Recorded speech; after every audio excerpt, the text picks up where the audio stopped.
Hello everyone, welcome to our YouTube channel. हम इस video में इन्वेस्टिंग के बारे में बात करने वाले हैं, क्योंकि लोगों के मन में इन्वेस्टिंग से लेकर अलग अलग थॉट्स होते हैं, अलग अलग सवाल होते हैं। यानी कि उसके पास इन्वेस्टिंग का एजुकेशन नहीं होता है, वो इन्वेस्टिंग को अच्छी तरह से नहीं समझ पाता है। तो इस वीडियो में हम इसी को कवर करने वाले हैं कि इन्वेस्टिंग का एक्चुअल में मतलब क्या होता है। तो पहले आप समझिए इन्वेस्टिंग क्या है। तो इन्वेस्टिंग एक प्रकार का प्लानिंग है, अपने फ्यूचर स्थिति को कायम रखने का या फिर उसे बदलने का। आपके अभी का इन्वेस्टिंग प्लान के वजह से फ्यूचर का फाइनेंशियल स्थिति डिपेंड करता है। अगर आप चाहते हैं कि फ्यूचर में आपके फाइनेंशियल स्थिति अच्छा हो, तो आप अभी से ही इन्वेस्टिंग प्लानिंग करना शुरू कर दें। अगर आप इन्वेस्टिंग प्लानिंग नहीं करते हैं, आपके फ्यूचर के फाइनेंशियल स्थिति पर ये कैसे इम्पैक्ट करेगा, इस एग्जाम्पल से समझिए। मान लीजिए कि किसी प्रोडक्ट का कीमत 100 रुपया है और आप अभी उसे 100 रुपये में खरीदते हैं, लेकिन 6 महीने के बाद उस प्रोडक्ट की कीमत 150 रुपया हो जाता है। यहाँ पर ध्यान दीजिए, आपके प्रोडक्ट की कीमत बढ़े हैं, आपके पैसे की नहीं।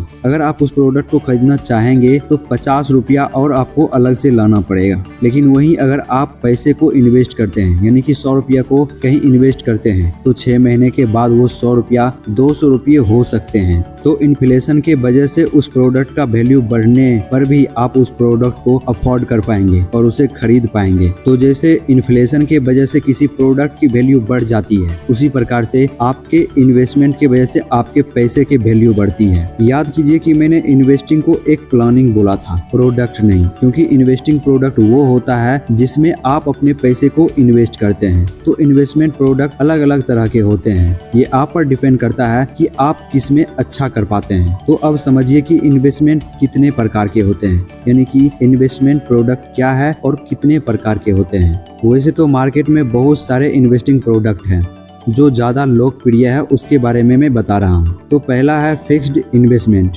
अगर आप अपने पैसे को इनमें इन्वेस्ट करते हैं, तो जो आपका इन्वेस्टिंग अमाउंट होता है वो फिक्स होता है, यानी कि उस पैसे पर जोखिम नहीं होता है और उस पैसे की वजह से जो रेवेन्यू जनरेट होता है वो आपका प्रॉफिट होता है। जैसे कि FD, saving account, corporate bond, government bond इत्यादि, ये सभी फिक्स्ड इन्वेस्टमेंट प्रोडक्ट हैं। दूसरा है इक्विटी इन्वेस्टमेंट। यह एक प्रकार के किसी कंपनी के स्टॉक को खरीदकर उस कंपनी के हिस्सेदार बनना होता है, यानी कि आप इसमें किसी कंपनी में इन्वेस्ट करते हैं, उसके स्टॉक को खरीदकर, जिससे कि कंपनी के प्रॉफिट होने से आपका भी उसमें प्रॉफिट होता है। लेकिन जो आपका इन्वेस्टमेंट अमाउंट होता है उस पर इसमें जोखिम होता है, यानी कि अगर कंपनी को प्रॉफिट होगा तो ही आपको प्रॉफिट होगा, अगर कंपनी को लॉस होता है तो आपको भी लॉस होगा और आपके इन्वेस्टमेंट अमाउंट भी डूब सकते हैं इसमें। लेकिन यहाँ पर आपको फिक्स्ड इन्वेस्टमेंट प्रोडक्ट से ज़्यादा रिटर्न मिलेगा। अगर आप इसके अच्छी तरह से एनालिसिस करते हैं तो आप इसमें अपने जोखिम को कम कर सकते हैं। जैसे रिलायंस, इन्फोसिस, अदानी ग्रुप इत्यादि, ये सभी इक्विटी इन्वेस्टमेंट प्रोडक्ट हैं। तीसरा है कमोडिटी इन्वेस्टमेंट। ये इन्वेस्टमेंट लोगों के बीच काफ़ी ज़्यादा फेमस है, क्योंकि अगर आप इसमें पैसे को इन्वेस्ट करते हैं तो फ्यूचर में ये एक सहयोगी की तरह आपके लिए काम करता है। जैसे सोना, चांदी, हीरा, ये सभी कमोडिटी इन्वेस्टमेंट प्रोडक्ट हैं, क्योंकि इन सभी का वैल्यू भी इन्फ्लेशन के वजह से ही बढ़ती है, जिसे इन्फ्लेशन के बढ़ने से आप उसके साथ चल सकते हो। चौथा है रियल एस्टेट इन्वेस्टमेंट। इसके अंदर जमीन जायदाद आता है, यानी कि अगर आप इसमें अपने पैसे को इन्वेस्ट करना चाहते हैं तो इसके लिए आपको ज़्यादा अमाउंट की रिक्वायरमेंट होती है और इसके लिए आपको लंबे समय तक इंतजार करना पड़ता है। और उसके बाद भी अगर आप इससे प्रॉफिट करना चाहते हैं तो आपको अच्छे समय, अच्छे व्यक्ति और अच्छे दामों पर इसे बेचना पड़ता है, तब जाकर आप इससे अच्छा खासा प्रॉफिट बना सकते हैं। यानी कि कुल मिलाकर कहा जाए तो इसमें आपको पेशेंस की जरूरत होती है और अच्छे समय की, तभी आप इसमें अच्छे प्रॉफिट बना सकते हैं। तो ये सभी एक इन्वेस्टमेंट प्रोडक्ट है जिसमें इन्वेस्ट करके आप अपने फ्यूचर के फाइनेंशियल स्थिति को कायम रख सकते हो। तो अब बात आती है कि आप इन्वेस्टमेंट करना कैसे सीख सकते हैं। तो किसी चीज को सीखने के लिए एक स्टेप होता है जिसे फॉलो करके कोई भी व्यक्ति उसे सीख सकता है। तो इन्वेस्टमेंट करने का भी एक स्टेप है जिसे फॉलो करके आप सही से इन्वेस्टमेंट करना सीख जाएंगे। पहला है लर्न बेसिक, यानी कि अगर आप इन्वेस्टमेंट करना चाहते हैं तो आपको उसके बेसिक चीजों को सीखना होगा। आपको इन्वेस्टमेंट प्रोडक्ट को एनालिसिस करना सीखना होगा, उसके फंडामेंटल को आपको जानना होगा, उसके टेक्निकल को आपको जानना होगा, तब आप उसको एनालिसिस कर पाएंगे। और ये इन्वेस्टमेंट का एक बेसिक होता है, यानी कि उस प्रोडक्ट के बारे में जानना कि क्या वाकई वो फ्यूचर में आपको प्रॉफिट दिला सकता है या नहीं। तो इन्वेस्टमेंट का ये सभी चीज बेसिक होते हैं, तो पहले आप इसे सीखने की कोशिश करें। दूसरा होता है क्रिएट अ गुड प्लानिंग, यानी कि इन्वेस्टमेंट के लिए आपके पास अच्छा प्लानिंग होना चाहिए। जब आप किसी कंपनी का एनालिसिस करना सीख जाते हैं या किसी इन्वेस्टमेंट प्रोडक्ट को एनालिसिस करना सीख जाते हैं, तो आपके पास अपने इन्वेस्टमेंट का प्लानिंग बनाना पड़ता है कि आप कितने पैसे से उसमें इन्वेस्ट करेंगे, आपको उस अमाउंट पर कितना रिस्क लेना है, कितना प्रॉफिट आप कमा सकते हो अपने इन्वेस्टमेंट पर। ये सारे प्लानिंग करके आप इन्वेस्टमेंट करते हैं, तो आपको पहले इन्वेस्टमेंट प्लानिंग भी सीखना होगा।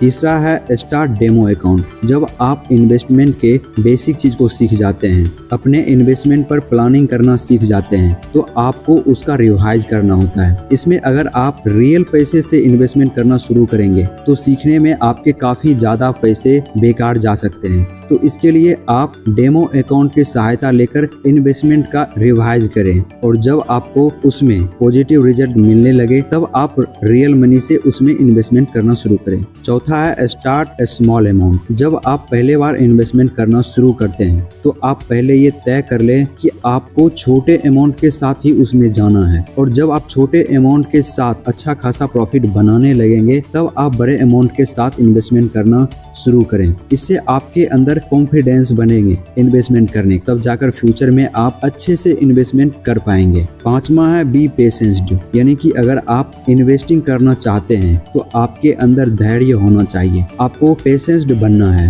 तभी आप इन्वेस्टमेंट को अच्छी तरह से फायदा उठा पाएंगे। तो इन स्टेप को फॉलो करके आप इन्वेस्टिंग करना सीख सकते हैं। इसे आपको स्टेप बाय स्टेप फॉलो करके ही सीखना है, तभी आप इन्वेस्टिंग करना सीख पाएंगे। तो अब आ गए हैं हम कंक्लूजन पर। आपने आज क्या क्या सीखा? आपने इसमें सीखा कि इन्वेस्टिंग क्या होता है। तो इन्वेस्टिंग एक प्लानिंग है जिसे आप इन्वेस्टिंग प्रोडक्ट में इन्वेस्ट करके अपने फाइनेंशियल स्थिति को कायम रख सकते हैं। दूसरे में आपने समझा कि इन्वेस्टिंग प्रोडक्ट क्या होता है और ये कितने प्रकार के होते हैं। और तीसरे में आपने सीखा कि आप खुद इन्वेस्टिंग कैसे सीख सकते हैं, जिसमें आपने समझा कि आपको पहले बेसिक चीज सीखना है, आपको अपना इन्वेस्टिंग प्लानिंग बनाना है, और डेमो अकाउंट के साथ आप उसका रिवाइज करेंगे, और छोटे अमाउंट के साथ पहले आप इन्वेस्टमेंट करना शुरू करेंगे, और हमेशा पेशेंस्ड बनने की कोशिश करेंगे, क्योंकि इन्वेस्टिंग के लिए पेशेंस्ड एक ब्रह्मास्त्र की तरह काम करता है। तो आगे आने वाले वीडियो में हम यही समझेंगे कि आप इन्वेस्टमेंट का बेसिक कैसे सीख सकते हो, आपकी प्लानिंग क्या होनी चाहिए। इसीलिए आप इस चैनल को सब्सक्राइब कर लें ताकि आगे आने वाले वीडियो को आप मिस ना कर पाएंगे। और